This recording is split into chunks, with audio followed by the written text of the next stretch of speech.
जय हिंद साथियों, स्वागत है आप सभी का अपने यूट्यूब चैनल स्टडी अड्डा के जीके के चैनल पर। साथियों, आज इस वीडियो में हम आपके लिए एक महत्वपूर्ण प्रैक्टिस सेट लेकर आए हैं जिसके सभी क्वेश्चन सेलेक्टेड इंपोर्टेंट और गोल्डन क्वेश्चन होने वाले हैं। आज का प्रत्येक क्वेश्चन आपके लिए सेलेक्टेड क्वेश्चन है जो आपसे पिछले एग्जामों में पूछा गया है और आगे भी इन क्वेश्चन की बार बार पूछे जाने की संभावना है और आपके एग्जाम में भी सीधे आपको देखने को मिलने वाले हैं।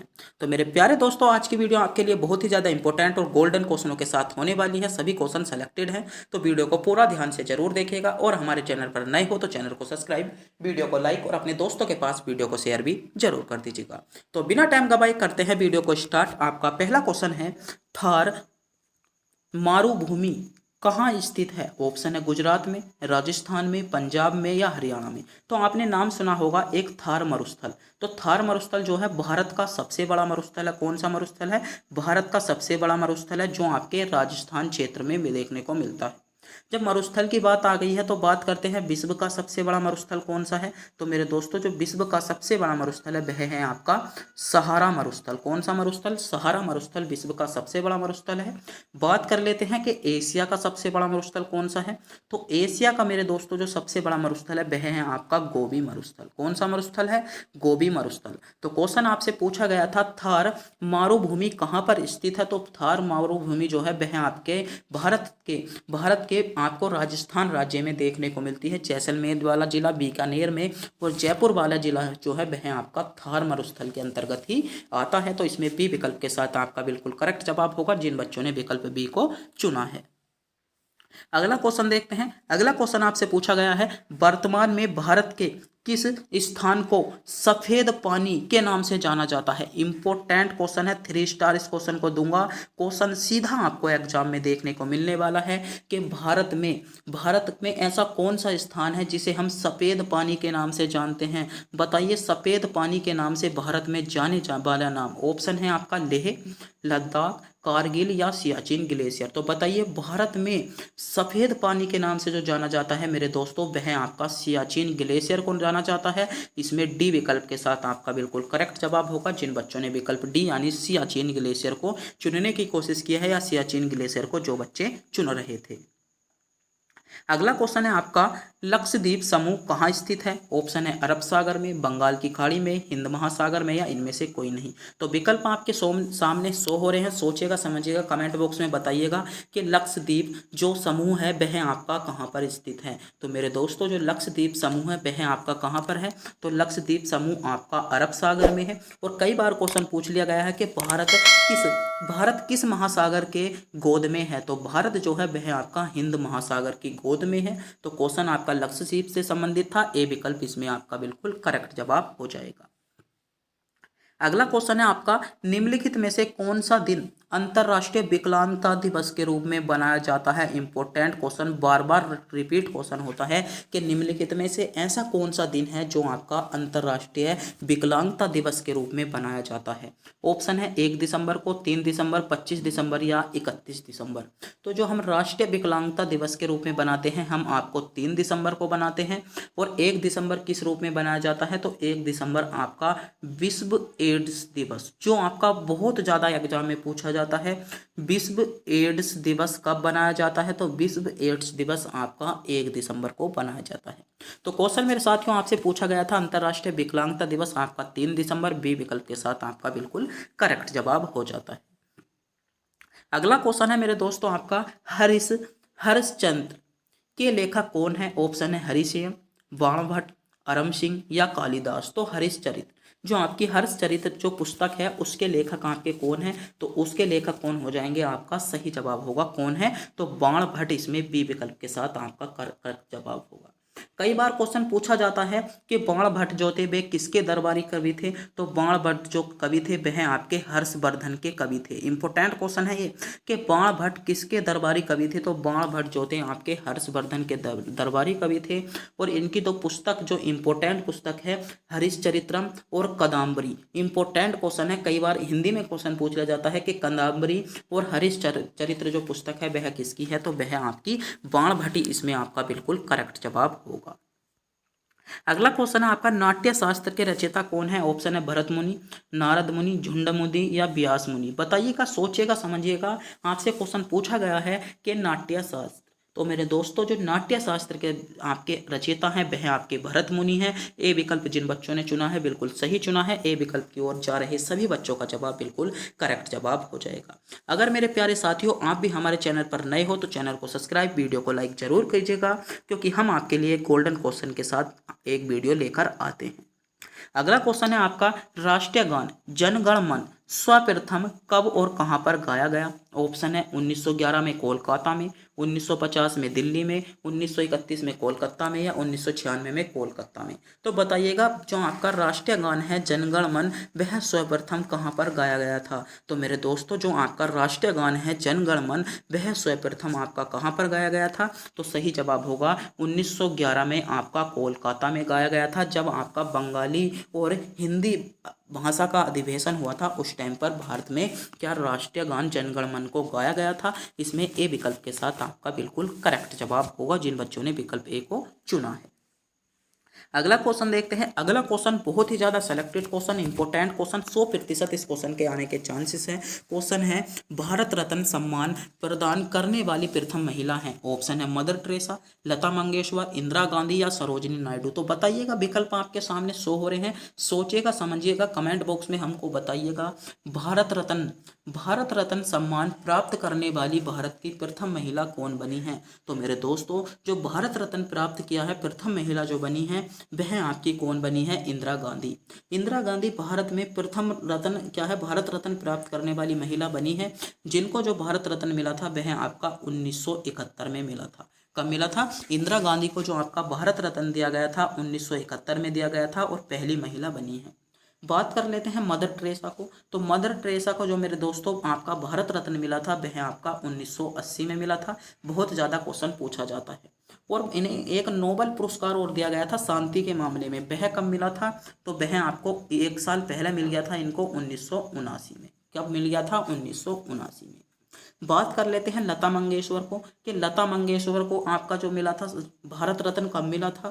तो लता मंगेशकर को जो मिला था भारत रत्न वह आपका 2001 में मिला था। और लता मंगेशकर से संबंधित बहुत ही इंपॉर्टेंट क्वेश्चन है कि स्वर कोकिला के नाम से किसे जानते हैं? तो स्वर कोकिला के नाम से भी किसको जानते हैं? तो स्वर कोकिला के नाम से भी लता मंगेशकर को जानते हैं। तो ये क्वेश्चन आपके बहुत इंपॉर्टेंट क्वेश्चन है। क्वेश्चन पूछा जाता है कि मदर टेरेसा को भारत रत्न कब मिला? तो 1980 में मदर टेरेसा को भारत रत्न मिला। लता मंगेशकर को कब मिला? तो 2001 में लता मंगेशकर को भारत रत्न मिला।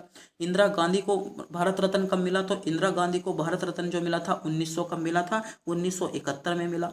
बात कर लेते हैं सरोजिनी नायडू को, कोई अभी भारत रत्न नहीं मिला था। बात करते हैं कि सरोजिनी नायडू कौन थी? तो सरोजिनी नायडू जो थी भारत की प्रथम राज्यपाल बनने वाली महिला जो थी वह आपकी सरोजिनी नायडू ही थी। इसमें आपका डी विकल्प करेक्ट जवाब। तो क्वेश्चन आपसे पूछा गया था भारत रत्न सम्मान प्राप्त करने वाली प्रथम महिला कौन है? तो इंदिरा गांधी। सी विकल्प के साथ आपका इसमें बिल्कुल करेक्ट जवाब होगा। अगला क्वेश्चन है आपका, भारत में पोलो खेल का प्रचलन किसने प्रारंभ किया? तो सही जवाब होगा जो भारत में जो पोलो खेल का जो प्रचलन किया था वह आपका तुर्कों ने किया था। तो तुर्कों ने किया था, तो इसमें सी विकल्प के साथ आपका बिल्कुल करेक्ट जवाब होने वाला है।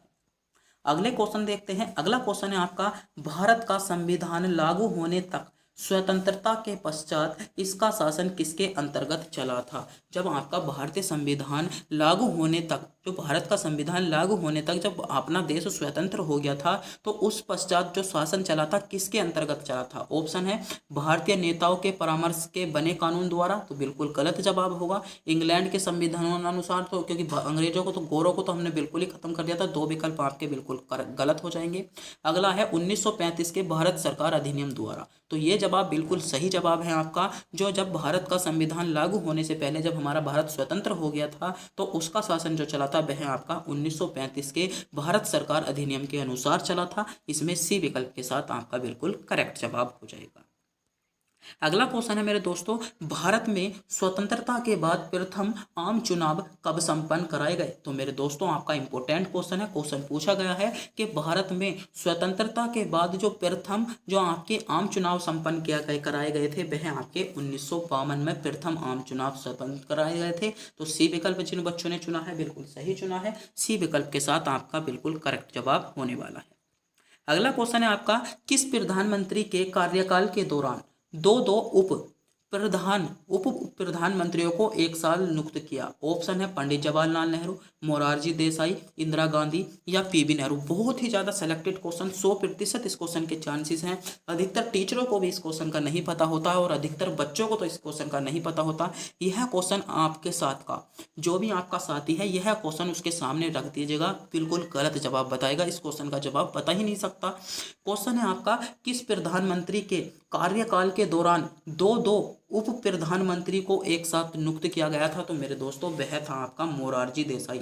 जब मोरारजी देसाई का कार्यकाल चल रहा था तब दो दो उप प्रधानमंत्री को, दो दो उप जो प्रधानमंत्री होते हैं उनको एक साथ नियुक्त किया गया था। तो बी विकल्प के साथ इसमें आपका बिल्कुल करेक्ट जवाब होगा। अगला क्वेश्चन है आपका, सर्वोच्च न्यायालय या सुप्रीम कोर्ट के प्रथम मुख्य न्यायाधीश कौन थे? ऑप्शन है हीरालाल जे कानिया, के एन बांचू, एस एस सिकारी या बहिलवी चंद्रचूड़। तो बताइए सर्वोच्च न्यायालय के जो प्रथम जो मुख्य न्यायाधीश थे वे आपके कौन थे? तो सही जवाब होगा आपका हीरालाल जे कानिया। हीरालाल जे कानिया जो थे वह आपके स्वतंत्र जो आपके सर्वोच्च न्यायालय के पहले मुख्य न्यायाधीश थे। बात करते हैं वर्तमान में जो मुख्य न्यायाधीश कौन है, तो वर्तमान में आपके डी वाई चंद्रचूड़ वर्तमान में आपके क्या है, मुख्य न्यायाधीश हैं। अगला क्वेश्चन देखते हैं। अगला क्वेश्चन है आपका, निम्नलिखित में से किसकी उपस्थिति के कारण दूध में मिठास आ जाती है? इंपॉर्टेंट क्वेश्चन है कि निम्नलिखित में से किसकी उपस्थिति के कारण आपकी दूध में मिठास आ जाती है? ऑप्शन है साइक्रोज के कारण, लैक्टोज के कारण, सुक्रोज के कारण या कैरोटीन के कारण। तो बताइए निम्नलिखित में से ऐसी क्या दूध में क्या उपस्थित होता है जिसके कारण हमको दूध मीठा लगता है और दूध में मिठास आ जाती है? तो दूध में जो मिठास आती है वह आपकी लैक्टोज के कारण आती है। किसके कारण आती है? लैक्टोज के कारण आती है। इसमें जो सही जवाब होगा वह आपका बी विकल्प के साथ आपका बिल्कुल करेक्ट जवाब होगा जिन बच्चों ने विकल्प बी को चुना है। अगला क्वेश्चन है आपका, विटामिन सी का सबसे उत्तम स्रोत है? ऑप्शन है सेब, बिल्कुल गलत, आंवला, तो इसमें जो सही जवाब होगा वह होगा आंवला। कि विटामिन सी जो प्राप्त किया जाता है सर्वाधिक आपका आंवले में होता है। तो इसमें सी विकल्प के साथ आपका बिल्कुल करेक्ट जवाब होने वाला है।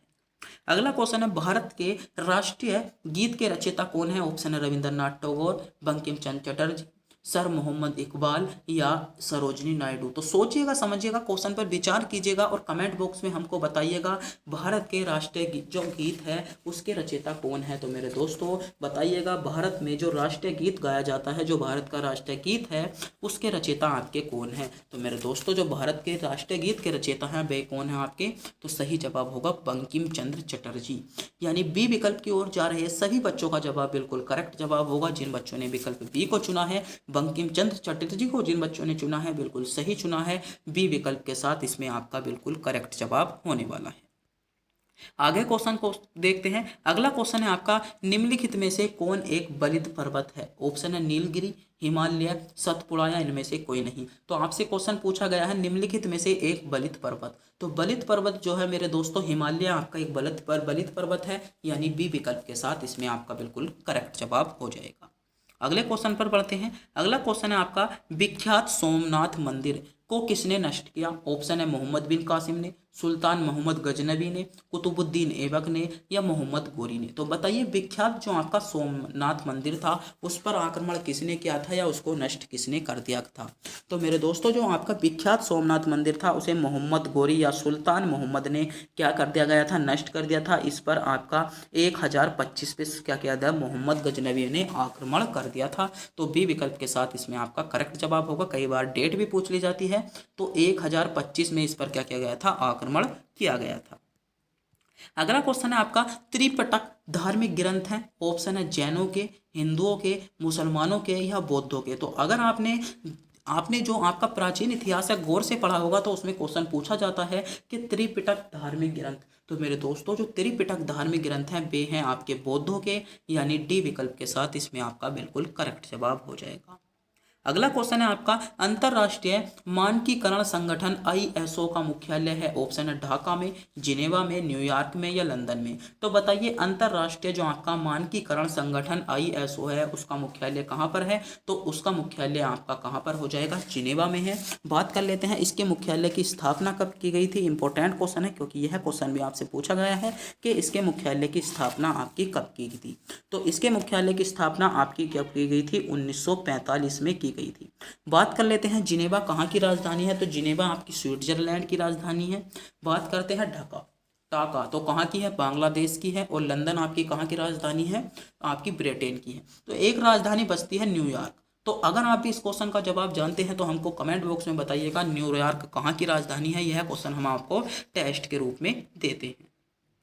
अगला क्वेश्चन है आपका, विधवा पुनर्विवाह कानून कब बना? ऑप्शन है 1853 में, 1856 में, 1863 में या 1865 में। तो बताइएगा विधवा पुनर्विवाह कानून कब बना। इंपॉर्टेंट क्वेश्चन है। तो मेरे दोस्तों जो विधवा पुनर्विवाह कानून बना था वह आपका कब बना था? तो सही जवाब होगा विधवा पुनर्विवाह कानून आपका 1856 में बना था। किस में बना था? 1856 में बना था, यानी बी विकल्प के साथ इसमें आपका बिल्कुल करेक्ट जवाब होगा। और जो इसके स्थापक थे, जो इसके संस्थापक थे, वे आपके ईश्वर चंद्र विद्यासागर ने पहला विधवा पुनर्विवाह करवाया था आपका कहाँ पर? कोलकाता में 1856 में। तो क्वेश्चन पूछा गया था विधवा पुनर्विवाह कानून कहाँ पर बना? तो विधवा पुनर्विवाह कानून मेरे दोस्तों आपका 1856 में बना था।